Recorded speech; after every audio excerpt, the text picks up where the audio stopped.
بسم الله الرحمن الرحيم. النهارده بقدم لكم في اوفر اكله، اوفر رز معمر.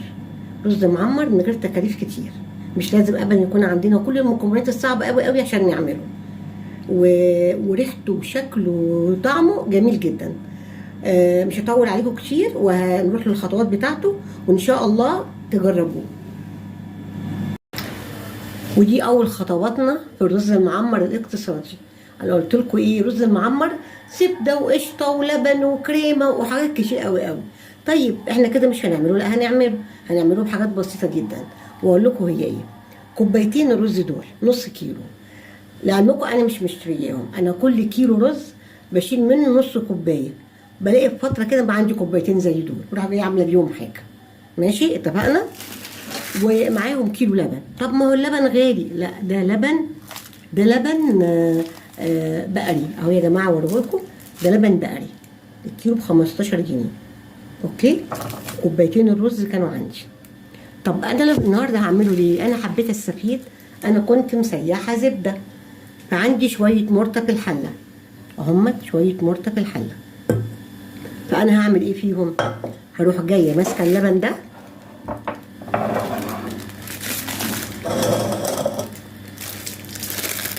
وفتحاه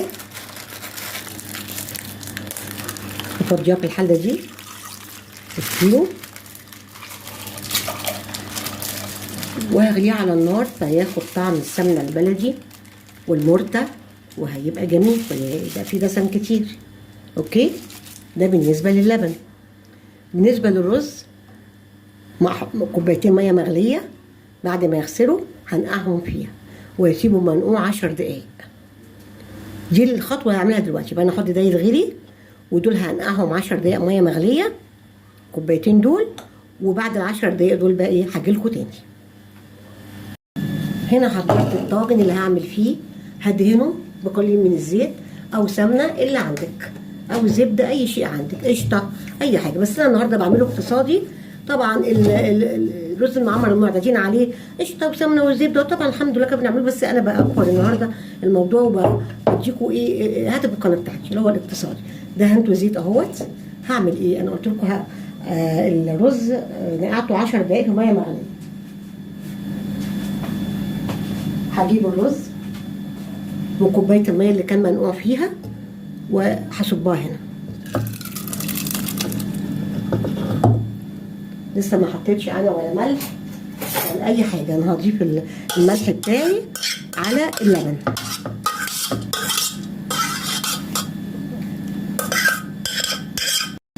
ويا جماعه الرز اهو كنت انا نقعاه في كوبايتين ميه مغليه وكوبايتين رز 10 دقايق مع بعض، وبصبهم زي ما هم كده في الطاجن بنفس ميتهم. بسم الله الرحمن الرحيم. هنا هرفع الرز شويه.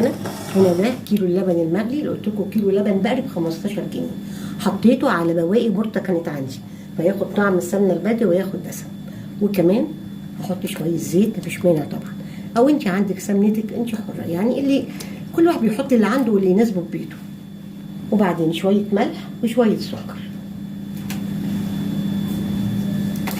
انا ده بعمله رز بلبن مالح، يعني للغدا مش مسكر، لكن لازم تحط له ملح وسكر. اهي معلقه صغيره كده سكر ومعلقه صغيره كده ملح. هقلب الكلام ده كله. انا مشغله الفرن بقالي 10 دقايق هو كمان بيسخن، وهحطه على الصاجه من تحت بتاعت الفرن حوالي 10 دقايق كده، وبعدين اطلعه على الرف الاولاني، احط الشبكه في الرف الاولاني واكمل سواه.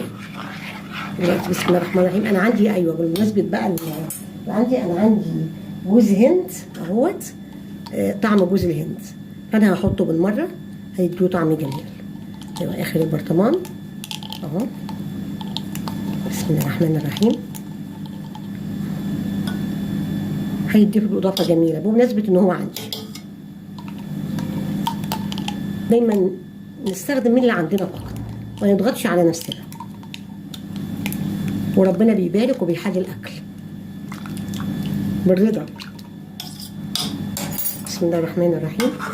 هقلب الكلام ده كويس. السكر طبعا يبقى انا حاطه هنا المرته او بقيه المرته مع شويه زيت صغيرين مع كيلو اللبن 4 كوبايات، وهنا حوالي كوبايتين ميه على الرز المغليين، وصبيت عليهم الرز ونقعتهم 10 دقايق.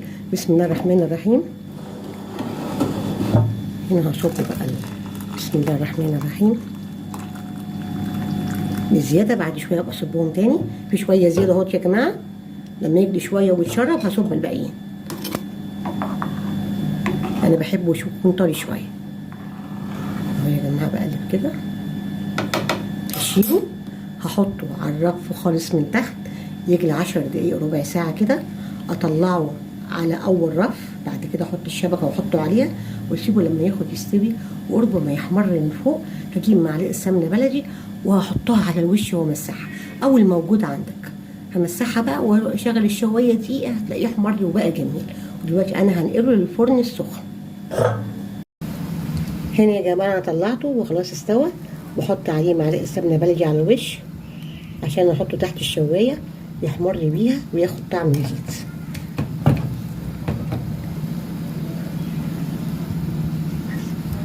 دلوقتي انا هحطه تحت الشوايه يبقى هو ما خدش مننا دهون، وكميات معقوله جدا جدا جدا. حط. ودلوقتي يا جماعه بعد ما حطيته تحت الشوايه حوالي 3 دقايق، الملحوظه شكله جميل ريحته جميله. الملحوظه بس اللي انا اقولها لكم ان انا كنت حاطه كوبايتين ميه على الرز مغليين، وضفت عليهم الرز نفسه لما قعد 10 دقايق. حطيتهم في الطاجن وحطيت كيلو اللبن، فما خدش كيلو اللبن. فانتوا تعملوا ايه؟ حطوا كوبايه ميه مغليه بس على الرز او 10 دقايق عشان كيلو اللبن كله يتحط في الايه في الرز، خصوصا ان ده لبن بقري مش مخفف يعني مش تقيل. وكده كيلو اللبن 15 جنيه، معلقتين سمنه من البيت، حوايج بيتك وشويه رز. عملت طاجن رز معمر، يعني مش لازم يكون فيه افتكاسات كتير وزبده كتير ولبن كتير وكريمه كتير الا لا هو كده عملناه وصحه وهنا. ويا رب تعملوه زيي ويعجبكم وينول اعجابكم. والسلام عليكم.